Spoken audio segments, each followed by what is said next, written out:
আমি মোহাম্মদ আবুল হোসাইন পাটোয়ারি, দোফাখিলা উচ্চ বিদ্যালয়, ইসলাম ও নৈতিক শিক্ষা আজকের বিষয়। সপ্তম শ্রেণী। প্রিয় শিক্ষার্থীবৃন্দ,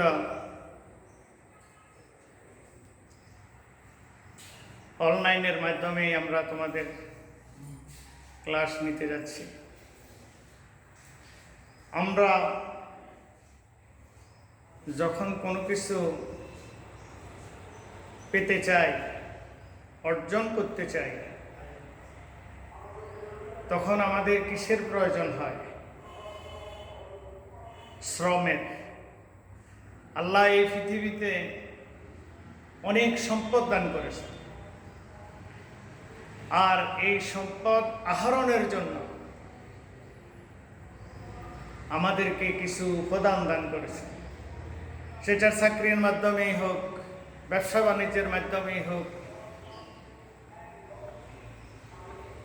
অন্যান্য কর্মের মাধ্যমে হোক, আমরা সেটা অর্জন করে থাকি। তো সেটা যদি আমরা বলতে পারি, কিভাবে আমরা সেটা অর্জন করি? চাকরিজীবী চাকরি করতে হলে কিসের প্রয়োজন হয়? তোমরা বলবে শ্রমের প্রয়োজন। অবশ্যই শ্রমের প্রয়োজন। ব্যবসা করতে হলে শ্রমের প্রয়োজন। ছাত্ররা যখন ক্লাসে আসবে, এই শিক্ষা গ্রহণ করতে হলে তার শ্রমের প্রয়োজন। পরিশ্রম ছাড়া, অধ্যাবসায় ছাড়া সে কখনো কৃতকার্য হতে পারে না।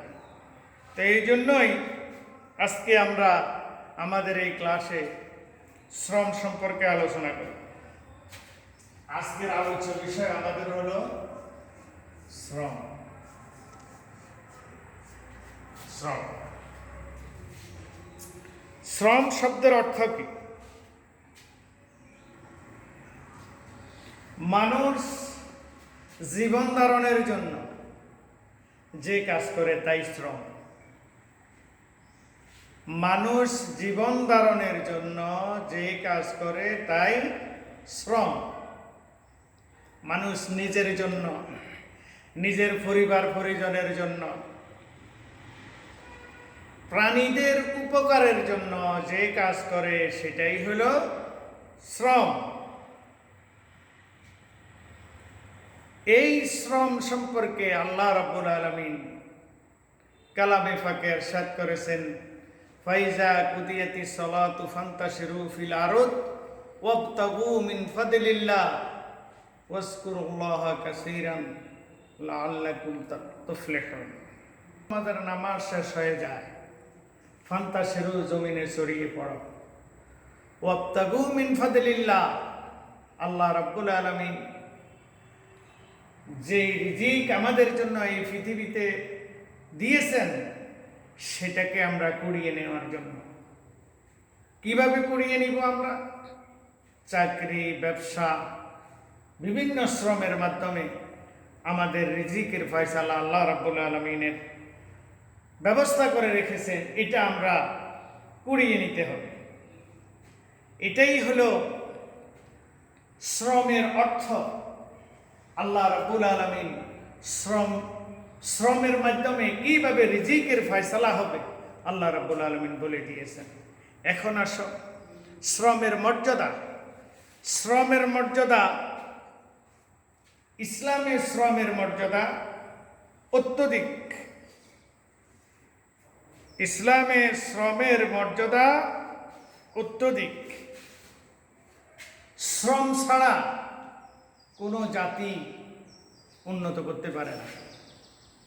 কোনো জাতি সফলতার মাপকাঠিতে পৌঁছতে পারে না। যে জাতি যত উন্নত, সে জাতি শ্রমের দিক দিয়ে যে জাতি যত উন্নত, সে তত সফলতা বয়ে আনছে। নবীজি বলেছেন, তালাবুল কাসবিল হালালে ফারিদাতুন বা'দা ফারিদা। ফরজ ইবাদতের পর, হালাল রোজগারের পরে আরেকটা ফরজ ইবাদত।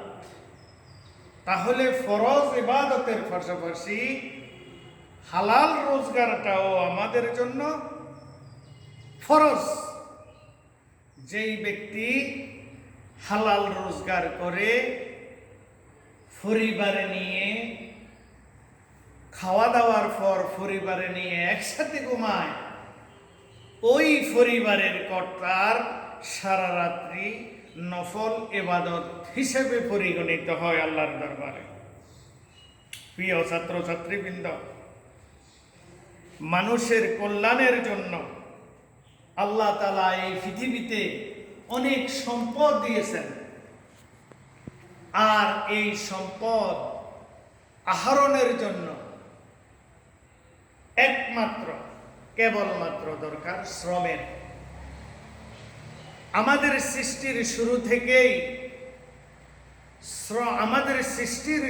থেকেই আল্লাহ রাব্বুল আলামিন শ্রমের কিছু উপাদান আমাদেরকে দিয়ে দিয়েছেন। কি দিয়ে দিয়েছেন? সেটা হলো আমাদের হাত, আমাদের পাও, আমাদের মস্তিষ্ক।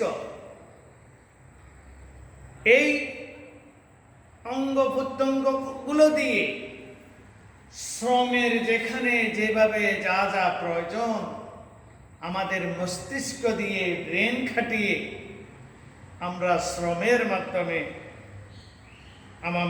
আমাদের কর্মময় জীবনকে সফলতার দিকে এগিয়ে নিতে হবে। এটাই হলো শ্রমের মূল্যায়ন, এটাই হলো শ্রমের মর্যাদা। তুমি আল্লাহ তাআলা এই জন্য আল্লাহ তাআলা কালামে ফাঁকে ইরশাদ করেছেন যে আমি এই পৃথিবীকে তোমাদের জন্য সমতল করে দিয়েছি, মাঝে মাঝে কিছু রাস্তার ব্যবস্থা করে দিয়েছি, যাতে করে তোমরা তোমাদের এই রিজিকের ফয়সালা তোমরা করতে পারো। এর থেকে বোঝা যায় কেউ বসে থাকলে চলবে না, চিন্তা ফিকিরের মাধ্যমে, শ্রমের মাধ্যমে নিজেদের রুজি রোজগারের ব্যবস্থা করতে হবে। এটাই হলো আমাদের মধ্যে বাস্তব শ্রমের মর্যাদা। রাসূল পাক সাল্লাল্লাহু আলাইহি সাল্লাম মানবতার সফলতার শ্রেষ্ঠ দিশারি, তিনি শ্রমজীবী ছিলেন। ছোটবেলায় তিনি মেষ চড়াইছেন, যুবক বয়সেই দাদার সাথে ব্যবসার কাছে জড়িত হয়েছেন। এরপরে তিনি খন্দকের যুদ্ধে পরিখা খননের সময় তিনি অংশগ্রহণ করেছিলেন। শ্রমজীবীকে আল্লাহ ভালোবাসেন, নবীজি ভালোবাসেন। শ্রমজীবীর মর্যাদা সম্পর্কে নবীজি ইরশাদ করেছেন, আল কাসিবু হাবিবুল্লাহ, শ্রমিক আল্লাহর বন্ধু। শ্রমজীবীকে আল্লাহ ভালোবাসেন। নবীজি বলেছেন, যেই ব্যক্তি স্বহস্তে শ্রম দিয়ে উপার্জন করে, এই খাদ্য হচ্ছে সর্বশ্রেষ্ঠ খাদ্য। প্রিয় ছাত্রছাত্রীবৃন্দ, নবীর বেটি ফাতেমা নিজে জাতা ফিসতে তার হাতে ফোসকা পড়ে যেত। মশক পরে পানি আনতে আনতে দূর থেকে বুকে দড়ির দাগ লেগে যেত। নিজের হাত নিজের কাজ নিজে সমাপ্ত করতেন, নিজের কাজ নিজে করতেই পছন্দ করতেন। নবীজিকে জিজ্ঞাসা করা হলো, উত্তম কাজ কোনটি? নবীজি বলছেন, সহজতে যেই কাজ করা হয় তোমাদের মধ্যে সেই কাজটি হলো উত্তম কাজ। এই জন্য শ্রমজীবীদের পরিশ্রম সম্পর্কে নবীজি বলেছেন, শ্রমজীবীর শ্রম শেষ হয়ে যাওয়ার আগেই তোমরা তার প্রাপ্যটা দিয়ে দাও। তাহলে আমরা এই ফাঁক থেকে কি শিখতে পেলাম? এই ফাঁক থেকে আমরা এই জিনিসটাই শিখতে পেলাম যে ছাত্র কিছু শিক্ষার যদি অর্জন করতে হয় অধ্যবসায়ের মাধ্যমে, শ্রমের মাধ্যমে, সে এটা অর্জন করতে হবে। চাকরিজীবী, ব্যবসায়ী, কৃষিজীবী, প্রতিটি ক্ষেত্রেই শ্রম ছাড়া আল্লাহর এই জমিনে কেউ কোনো কিছুই অর্জন করতে পারে না। শ্রম ছাড়া যেই ব্যক্তি যেটা অর্জন করে, এটা কিন্তু আল্লাহ এবং আল্লাহর রসুল পছন্দ করেন না। এই জন্যই আমরা কিছু অর্জন করতে হলে নিজে পরিশ্রম করব, পরিশ্রমের মাধ্যমে অর্জন করব, তাহলে আল্লাহ এবং আল্লাহর রসুল খুশি হয়ে যাবেন। প্রিয় উপস্থিতি, এই তোমাদের বাড়ির কাজ হলো কি কাজ শিক্ষার্থীরা নিজেরা করতে পারেন, কি কি কাজ শিক্ষার্থীরা নিজেরা করতে পারবে, এটার একটা শখ, এটার একটা শখ তোমরা কি করবে, এটার একটা শখ তোমরা খাতায় লিখিয়ে আনবে। বাড়ির কাজ, বাড়ির কাজ,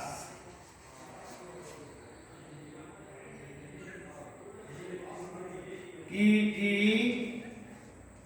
কাজ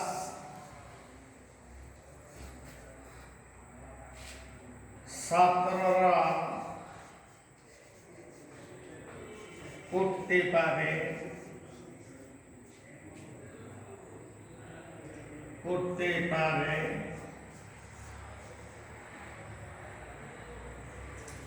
এটা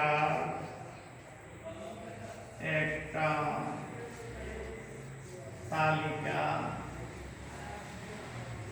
তালিকা খাতায় লিখে আনবে।